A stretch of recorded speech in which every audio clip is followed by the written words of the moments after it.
Hey, it's Matt Thompson with Fathom Realty. Hopefully you had an opportunity to read my blog on the June 2018 real estate report for Ken Caryl. If not, go over and visit kencarylrevealed.com and take a look at that.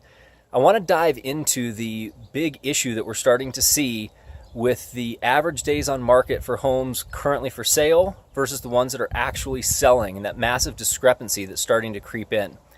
There is a practice in this industry called buying a listing. It's when a real estate agent tells a seller that their house is worth more than it really is, gets the seller really excited and helps them to choose that agent, saying, wow, they said they could get me X amount of dollars, whereas the other agent said they could only get me Y amount of dollars. And then they choose that agent and their house sits on the market. The advantage to the agent then is they're getting more and more listings. Their signs are in the yards, they're sending out postcards, they're making social media posts. And so to the consumer, it looks like, wow, that's a really successful agent.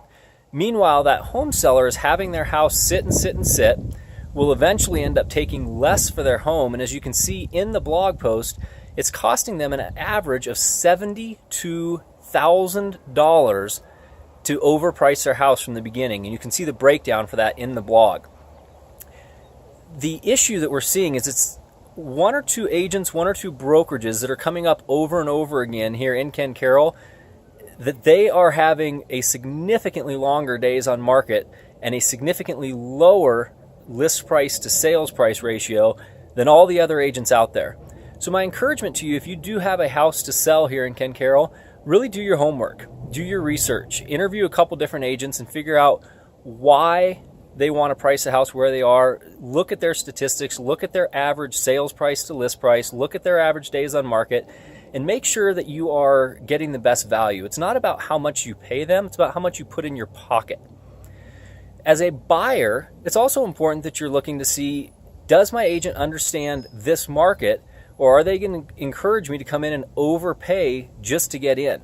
It's really important that you do your homework on this and take the time to research it. And sometimes it's the seller who is wanting more for their house, and they're dictating to the agent, I want to sell it for this. And while it's really hard, I won't take an overpriced listing or a listing that I feel is overpriced because it's not fair to the seller. So sometimes it's a seller-directed thing. It's not the agent coming in trying to buy the listing, and yet the agent still makes the decision to take that overpriced listing. So if you've got questions on this or what this means or what the practice is, give me a call, 303-578-6260. Love to help walk you through the process of buying or selling a home here in Ken Caryl.